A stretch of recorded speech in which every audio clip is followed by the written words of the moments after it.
Provérbios 3 diz assim: confia no Senhor de todo o teu coração e não te estribes no teu próprio entendimento. Reconhece-o em todos os teus caminhos e ele endireitará as tuas veredas. Não sejas sábio aos teus próprios olhos, teme ao Senhor e aparta-te do mal. Confia no Senhor de todo o teu coração. Eu gostaria de falar sobre decisões de uma forma bem prática, porque todos nós diariamente somos confrontados com tomar decisões, sim ou não? Eu não sei se são dezenas, se são centenas, mas diariamente nós temos de tomar decisões e claro que muitas delas são simples para alguns. Para alguns vestir de manhã é simples, para outros não é assim tão simples. Qual é a roupa a levar? Há decisões simples, fáceis, que nós tomamos às vezes sem pensar. Mas há outras decisões que não são assim tão simples. E que nem devem ser tomadas assim tão levianamente, no sentido tão rápido, porque vão mudar a nossa vida, vão influenciar o nosso futuro. E algumas decisões levam-nos a ficar indecisos o que fazer, sim ou não? Quem é que já passou por isso? Nós não sabemos muito bem, e quando nós não sabemos muito bem o que decidir, isso causa um certo stress. Ficamos estressados, sim ou não? Uns dá para comer mais, que é o meu caso, outros dá para comer menos. Para quem come menos é melhor. Para quem dá para comer mais é mau. E nós ficamos sem saber o que decidir. Às vezes os nossos pensamentos ficam confusos. Os sentimentos, ideias, opiniões, uma série de coisas. E como é que nós, cristãos, vamos resolver o assunto? Quando eu ando confuso e digo, eu que sou crente, pastor e tal, e quando eu falo, pastor, isso é fácil, é só buscar a Deus, a vontade de Deus. É verdade. Nós, crentes, resolvemos dessa forma, sim ou não? Então a gente busca a vontade de Deus e ninguém tem mais indecisões. Concordam comigo ou não? Quem é que mesmo assim às vezes fica confuso? Levante lá o braço. É porque eu levanto o braço, a mão, o outro braço, o pé. Porque de facto, aqui acontecem muitos problemas. Há aqueles que a gente olha para o lado e Deus lhes fala todos os dias, a toda a hora, a qualquer momento. A sensação que eu tenho é que Deus fala tanto com eles que nem tem tempo para falar comigo. Sem ser a brincar, mas eu conheci pessoas que eles vão comprar um par de sapatos e perguntam, Senhor, compro o azul ou o vermelho? E não estou a gozar, estou mesmo a falar a sério. Só quando eu percebi isso, ou ouvi isso, eu disse, eu é que sei qual é a cor que eu quero, eu sei qual é a roupa que eu vou vestir. Mas depois há os outros que parece que Deus nunca fala. E a gente parece que nunca o ouve, às vezes até estão a ser guiados por Deus. E a gente fica meio confuso. Ou seja, esta busca pela vontade de Deus tem alguns problemas. Ai, pastor, não me deixe mais confuso ainda. Porque às vezes as pessoas que falam assim, às vezes fazem as coisas e a coisa resulta. Então, glória a Deus, Deus falou, Deus é bom e tal. Mas o problema é quando a coisa não resulta. Então, pressupõe-se, então parece que Deus já não é bom. Porque se é bom quando resulta, alguém disse, glória a Deus, Deus é bom, não resultou, morreu. Alguém disse isso?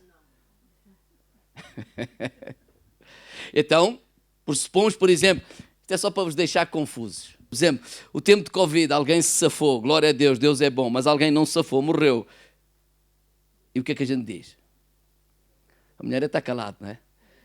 Mas parece que Deus já não é tão bom. Quando foi o tempo do Leslie, a gente já não se lembra, já foi há muitos anos, não é? Mas passou aqui, não é? Houve casas que, infelizmente, houve casas, não, houve esse, como é que isso se chama?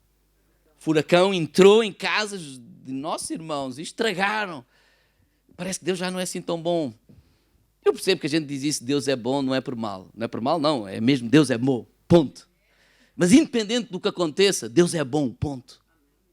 Mas às vezes nós não nos apercebemos que quando as coisas não correm bem, a gente fica confuso e logo a primeira pergunta é: onde é que eu errei? Onde é que eu desobedeci? O que é que eu fiz de errado? Onde é que está? Então esta busca pela vontade de Deus às vezes e em muitos casos trouxe confusão.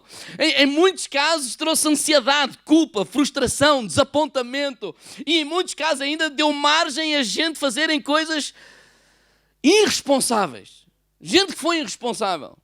Em nome de Deus. Claro que Deus não tem nada a ver com isso.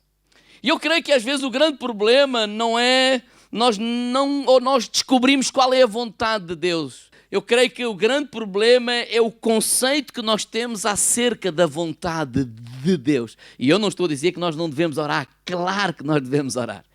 Mas qual é o conceito que nós temos acerca da vontade de Deus? É a primeira coisa que eu quero esclarecer aqui. Porque quando falamos sobre a vontade de Deus, nós temos que pelo menos pensar em 3 pontos distintos. Primeiro, a vontade soberana de Deus. Deus é soberano.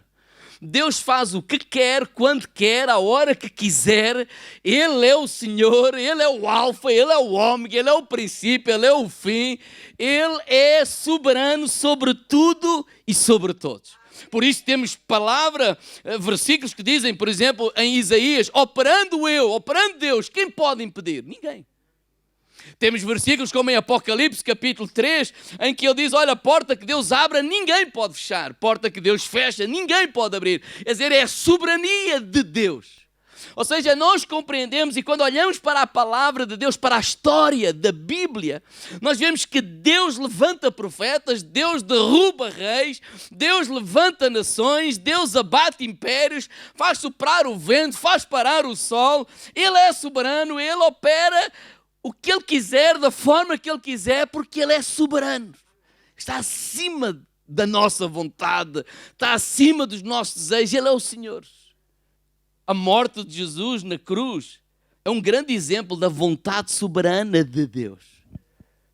Esta é a razão porque Jesus dizia assim: a mim ninguém me tira a vida, eu a dou. Ou seja, a morte de Jesus era algo que está na soberania de Deus. Quando Cristo nasceu, ou Jesus nasceu nesta terra, Ele já nasceu com esse propósito. A vontade de Deus, o plano de Deus, o propósito de Deus é Ele vir àquela cruz e morrer por cada um de nós. Então isso é inevitável que acontecesse, porque Ele é o Senhor. Segundo, quando falamos da vontade de Deus, temos que falar também da vontade moral de Deus.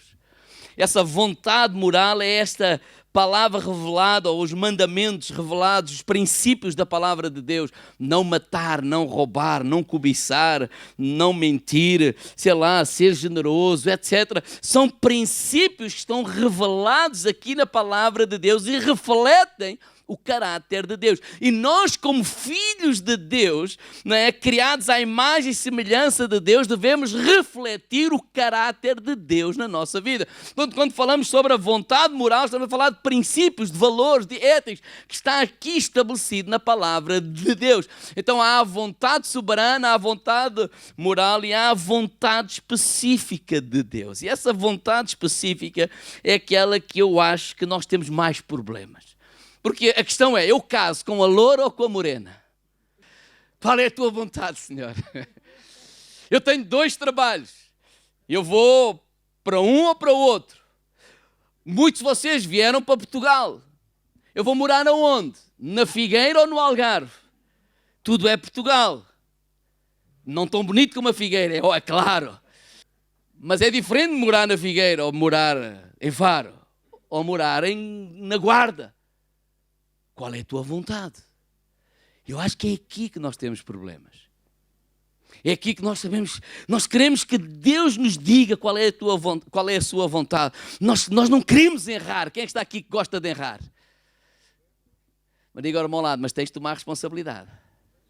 Às vezes nós queremos falar sobre a vontade específica de Deus, mas vamos buscar a Bíblia exemplos da vontade soberana de Deus. Não está mal, mas leva-nos ao engano. Quando nós olhamos, por exemplo, para Paulo Paulo, ele diz assim, Gálatas 1,15, mas Deus me separou desde o ventre materno e me chamou para a sua graça. O que ele está a dizer, e parece-me a mim, que Deus escolhe pessoas que, independentemente da sua vontade, ele já traçou um caminho para aquelas pessoas.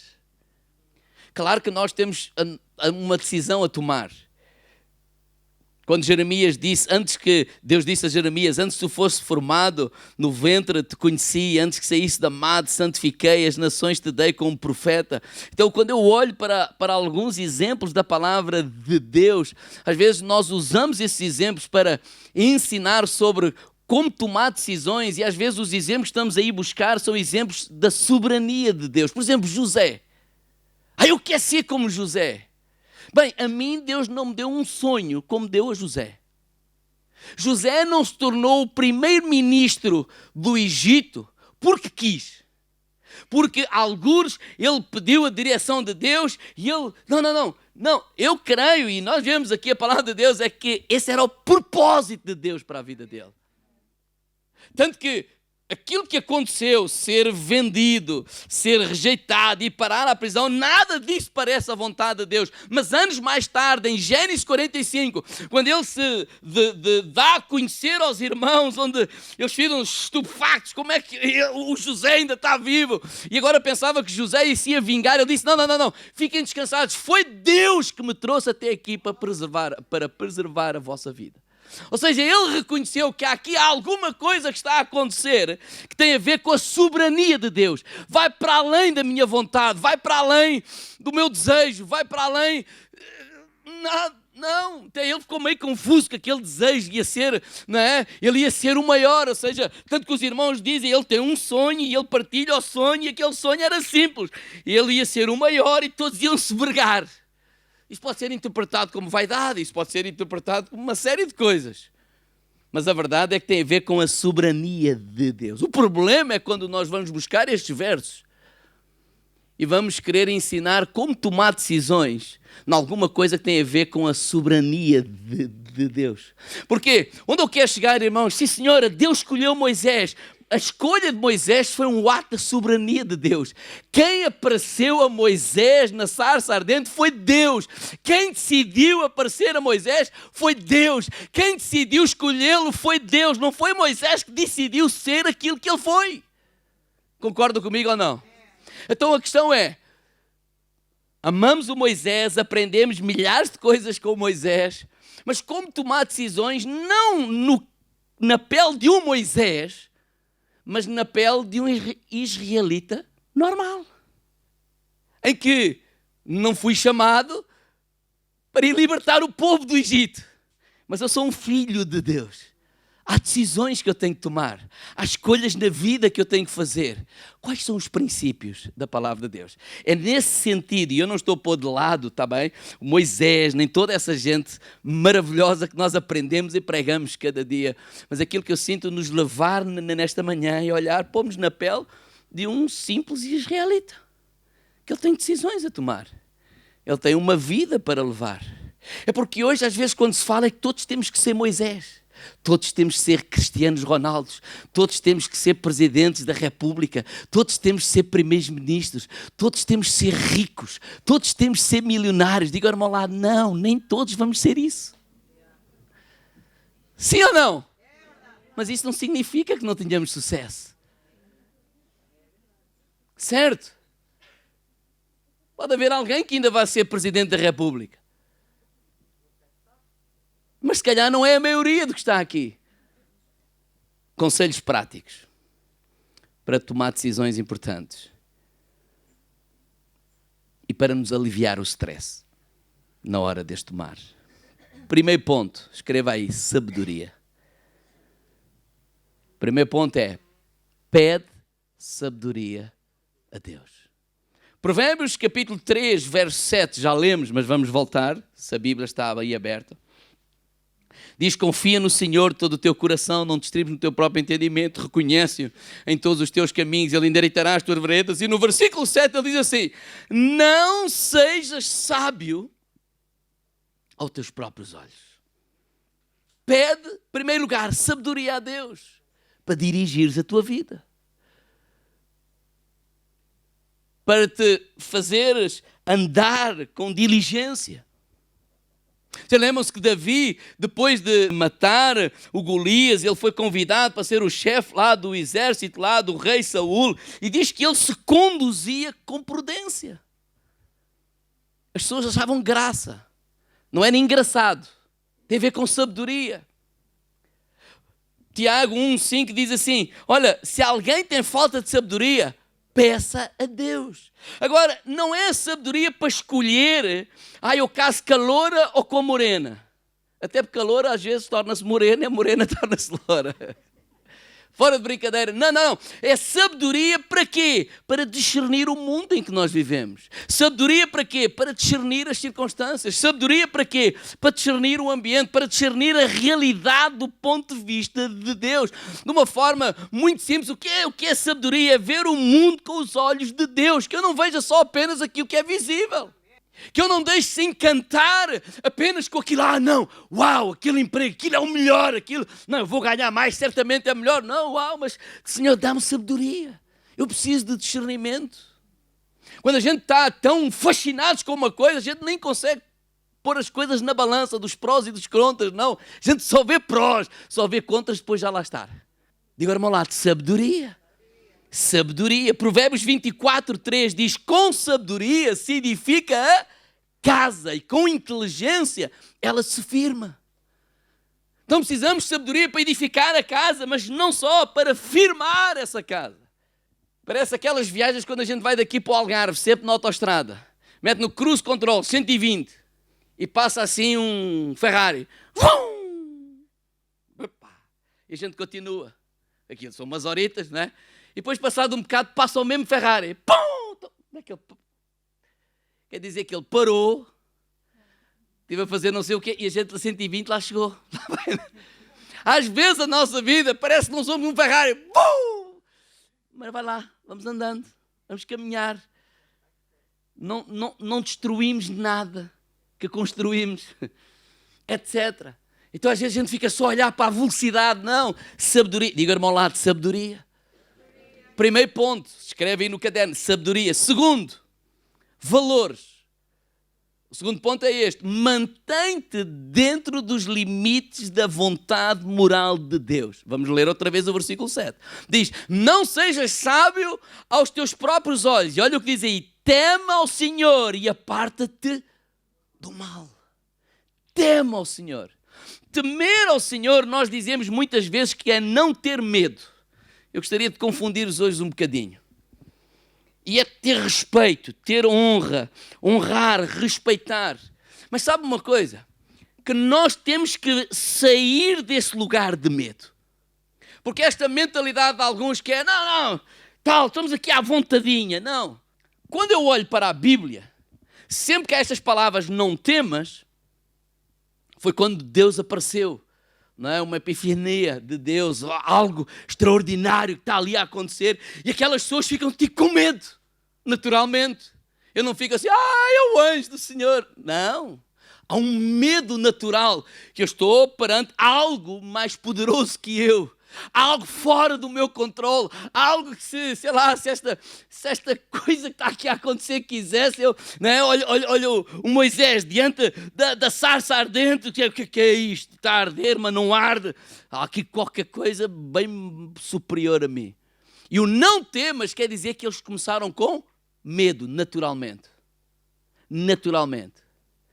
Só que o não temas é, olha, sai desse lugar de medo, dá um passo e eu sou mais poderoso que tu, sou maior que tu, eu se quiser estralo o dedo e tu desapareces, não é? Mas aproxima, não tenhas medo, porque eu vim aqui para te abraçar, eu vim aqui para te falar. Ou seja, o temor sai desse lugar de medo e entra nesse lugar de respeito. Não porque sente-se à vontade, mas essa pessoa que nos aparece, nos acolhe, nos abraça. E não essa coisa de a gente estar aqui à vontade e à vontadinha e tal. Parece que estamos a falar ali com Deus, que é o Zé da esquina. Não, o Deus, com todo o respeito dos irmãos que chamam Zé, não é o Zé da esquina. Deus é o Senhor. Quando ele diz que ele mede os céus com a palma das suas mãos, você vê o poder de Deus. Por que é que nós somos tão pequeninos? Tema ao Senhor. Assim, vem deste lugar do medo. Sim, porque se Ele quiser, a gente desaparece assim de um minuto. É só olhar para a natureza. Basta chover meia dúzia de horas a mais e a gente fica todos alagados. Então temos que vir desse lugar do medo, sim, para termos respeito, honra, temor diante de Deus. Depois Ele diz, olha, aparta-te do mal. Ou seja, toda vez que nós temos de tomar uma decisão, analisa o que é que a palavra de Deus diz acerca do assunto. Sempre que tens que quebrar um mandamento, desobedecer, não é, uma ordem bem explícita na palavra de Deus, de certeza que essa não é a vontade de Deus, ainda que pareça. Ou seja, irmãos, conquistaste alguma coisa com a base na mentira. Digo, irmão, não é a vontade de Deus. Chegaste a algum lugar baseada no engano, não é a vontade de Deus. Chegaste a algum lugar baseada na falsidade, não é a vontade de Deus. Não vai funcionar. É melhor não ter do que ter da forma errada. É melhor não conquistar do que conquistar da forma errada. Presta atenção ao preço que tu estás a pagar para chegar lá. Sim, é verdade. Qual é o emprego? É o da direita ou da esquerda? Bem, a Bíblia não diz, mas ela é muito clara e nos diz quais são as balizas, qual é a maneira correta de nós ganharmos o nosso dinheiro. Ela não diz se devo casar com a loura ou com a morena, sim, mas ela é muito clara, tem balizas suficientes que me podem ajudar a escolher o nosso cônjuge com inteligência. A Bíblia não é um livro para nos proibir. Está-nos a proibir de eu ser feliz. Não, está-me a proteger para alguma coisa que eu, quando sou jovem, eu só vejo a parte de fora e tal, só vejo o embrulho e fico todo embasbacado com o embrulho e não vejo para além disso. E a Bíblia nos ajuda a dar sabedoria, a dar inteligência, a dizer, olha, a vida é mais do que o embrulho, porque esse embrulho vai mudar. Digo ao meu lado, olha que os anos isso muda. Digo ao meu lado, para melhor. Nós mudamos, as coisas mudam. Então Deus oferece-nos balizas. Deus nos deu inteligência. Se eu pedir sabedoria a Deus, mantém-te dentro dos limites, não é, da vontade moral explícita na palavra de Deus. Eu não preciso que Deus me fale, por exemplo, para eu não coagir ou manipular pessoas para levantar ofertas. Porquê? Porque a Bíblia é clara em relação a isso. Eu não preciso de uma voz. Eu não preciso, assim diz o Senhor. Não, o Senhor já disse aonde? Na palavra. Há coisas que é só eu ser inteligente. E nós somos inteligentes, só não somos para aquilo que nós não queremos. Sim ou não? Diga, irmão, lá, estás a compreender ou não? Vamos lá. Terceiro, coração. Assume a responsabilidade pelas decisões não morais. Paulo diz assim no versículo 12, 2 de Coríntios, capítulo 2. Ora, quando cheguei a Troas para pregar o evangelho de Cristo, abriu-se-me uma porta no Senhor. E não tive descanso no meu espírito, porque não achei ali o meu irmão Tito, mas despedindo-me deles, parti para a Macedónia. Paulo chega a um lugar e ele, é claro, diz que se abriu uma porta. Nem toda a porta que se abre, digo ao irmão lado, nós temos que entrar por ela. Não, mas é uma oportunidade. Sim, mas nem todas as oportunidades eu devo entrar. Porquê? O que é que tu tens no coração e qual é a tua prioridade? Porque aquilo que Paulo está aqui a dizer no versículo 13 é: eu tive uma oportunidade, abriu-se uma porta, isso era bom, mas havia uma prioridade no meu coração. Naquela fase da vida, a minha prioridade, aquilo que Deus já tinha colocado no meu coração, de minha prioridade, era cuidar do Tito. E o Tito não estava lá. Então, se a minha prioridade é o Tito e o Tito não está cá, eu vou à procura do Tito. Então, ele não entrou para aquela porta e ele foi, seguiu o caminho e ele foi encontrar o Tito. Então, assuma a responsabilidade. Se o teu coração está inquieto com alguma coisa, porque muitas pessoas nos querem levar a fazer aquilo que eles acham que nós devíamos fazer. E às vezes podem nos tirar da vontade de Deus. Não estamos a dizer que aquilo não é bom. Não estamos a dizer que aquilo que Ele diz não tem razão. Mas se eu tenho um compromisso com esta igreja, se eu tenho uma prioridade com esta igreja, se eu já tomei essa decisão, se Deus já me falou, já foi algo atrás, eu não posso entrar só em qualquer porta que abre, eu vou. Porquê? Porque eu tenho uma responsabilidade. Porque há algo que eu já tenho aqui no coração.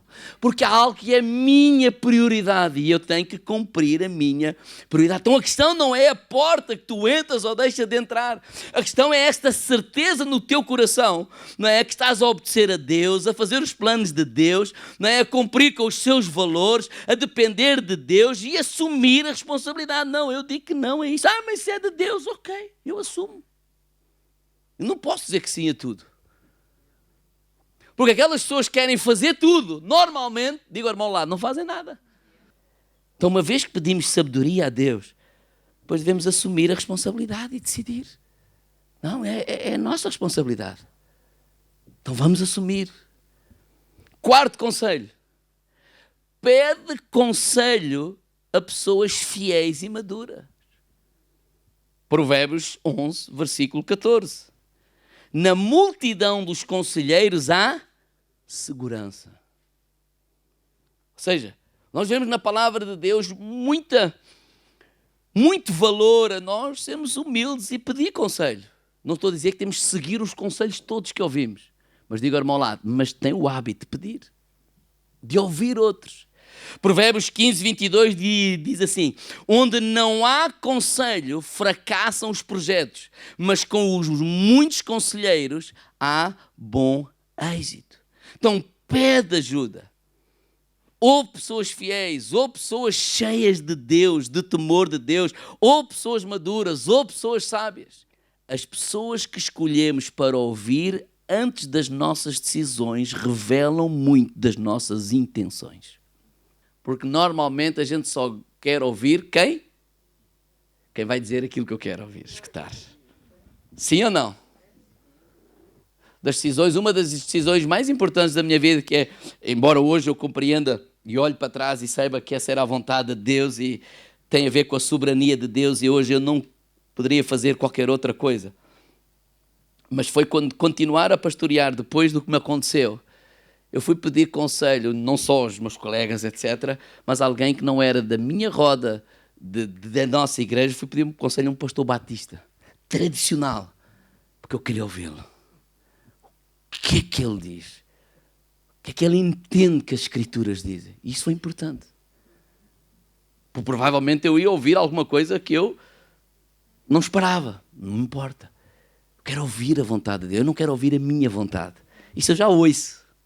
Eu quero ouvir alguma coisa, não é alguma coisa, eu quero ouvir outras opiniões para poder tomar uma decisão em consciência, crendo que aquilo fazia parte da vontade de Deus. Então tem cuidado quem tu escutas, cuidado quem tu ouves. Não ouças só as mesmas pessoas, não procures só as pessoas que achas que vão dizer aquilo que tu queres ouvir.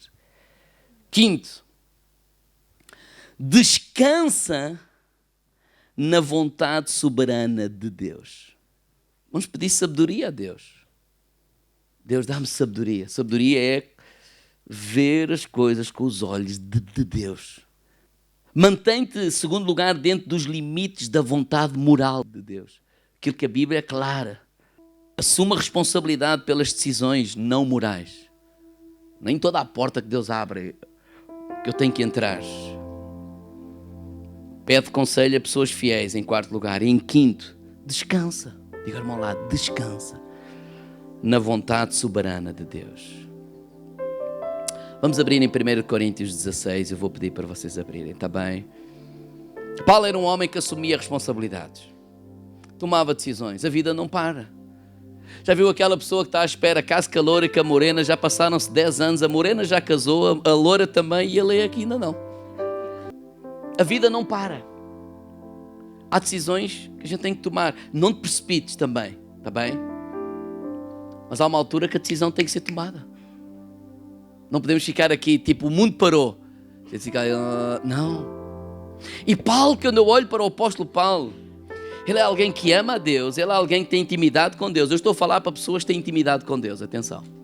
Estou a falar para pessoas que amam a Deus. Eu estou a falar para pessoas que no seu coração eles querem fazer a vontade de Deus. Eu não estou a falar para pessoas hoje, com todo o respeito, que não querem nada com Deus e só querem pedir ajuda a Deus quando estão aflitos.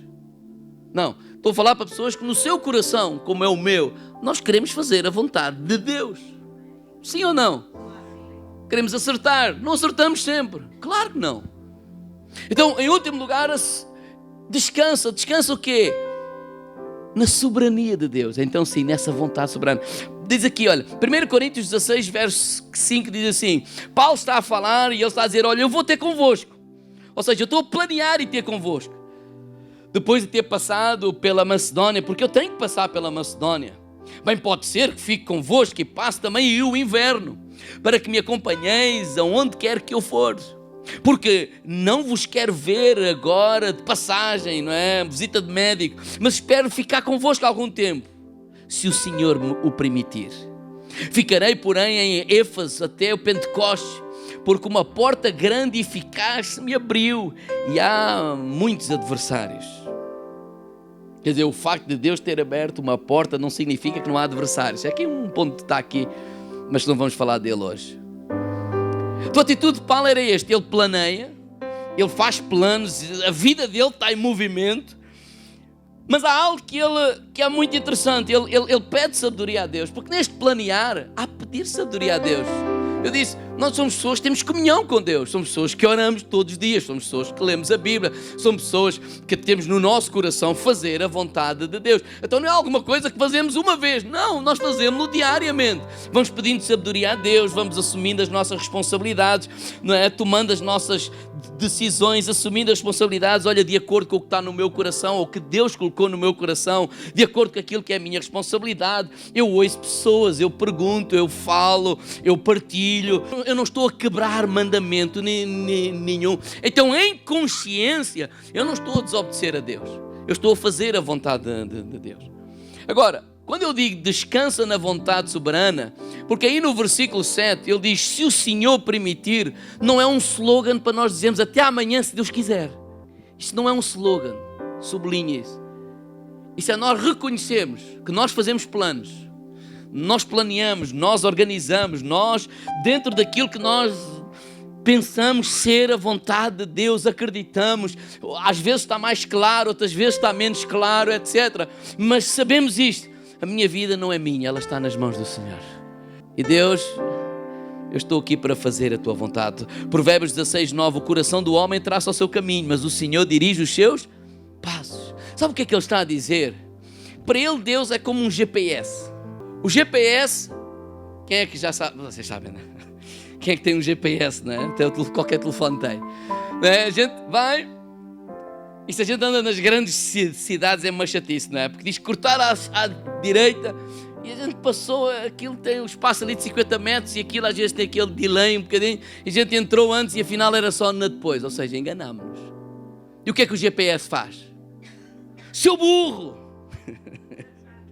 Erraste!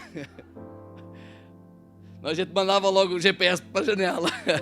Não, o que é que ele faz? Vai recalcular a rota. Não é? Ou seja, eu enganei-me, mas eu vou dar mais uma volta aqui, mais uma volta ali e eu vou lá parar. Sabe o que é que eu acredito? Sabe o que é que Paulo está a dizer, com todo o respeito? Deus é como, não é, claro. É como se fosse um GPS. A minha vida está nas mãos dele. Eu vou-me deixar guiar por ele. Aquilo que eu estou a tomar a decisão é em consciência. Aquilo que eu estou a fazer, eu tomo a responsabilidade. Eu sou uma pessoa que procuro fazer a vontade de Deus, procuro ser fiel, procuro ser íntegro, etc. Agora, há vezes que pode...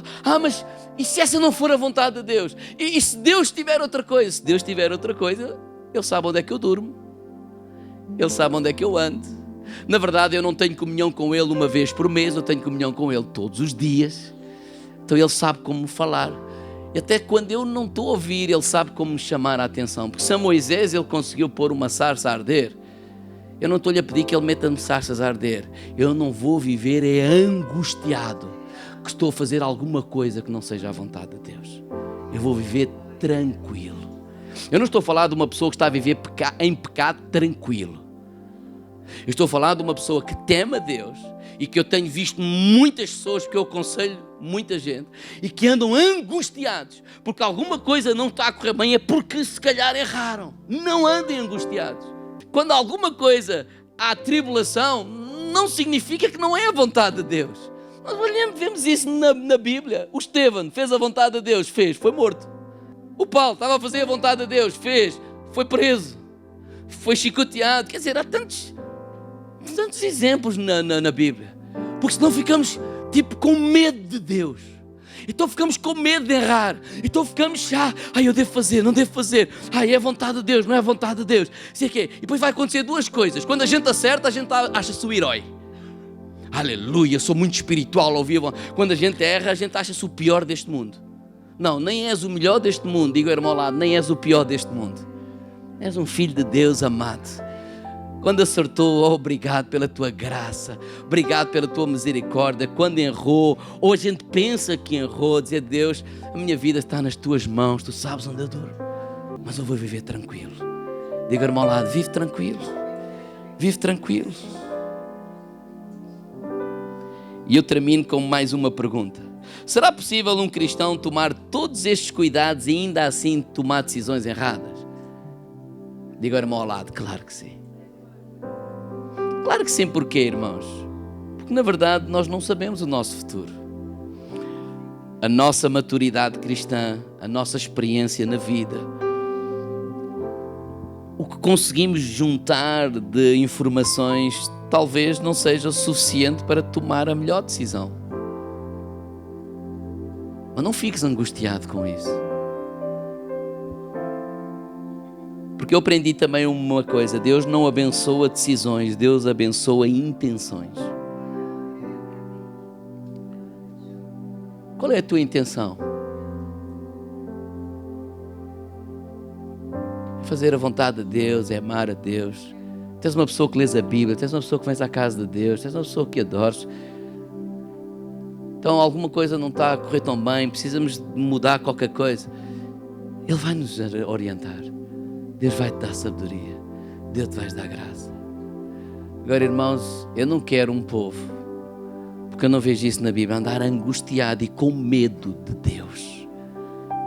Como se Deus fosse um carrasco, em que tu fazes alguma coisa que não era bem por ali. Por exemplo, tal era para viver no Algarve e afinal é na Figueira. Ou ao contrário, vamos fazer ao contrário. É para viver sim, e ele afinal... aconteceu isto e há menos trabalho, isto, aquilo, tal, e Deus está-me a corrigir, e Deus está...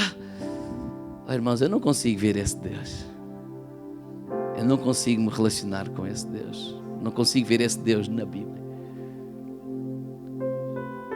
E esse Deus não está aqui. Eu não estou a falar de gente que vive uma vida pecaminosa. Estou a falar que as nossas decisões têm consequências.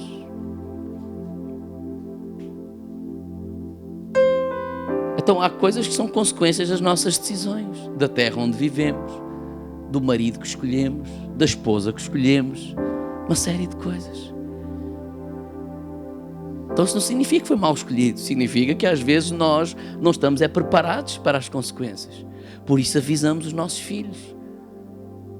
Porque às vezes eles tomam decisões, não é que eles não sejam conscientes, mas eles não têm a mínima noção das consequências.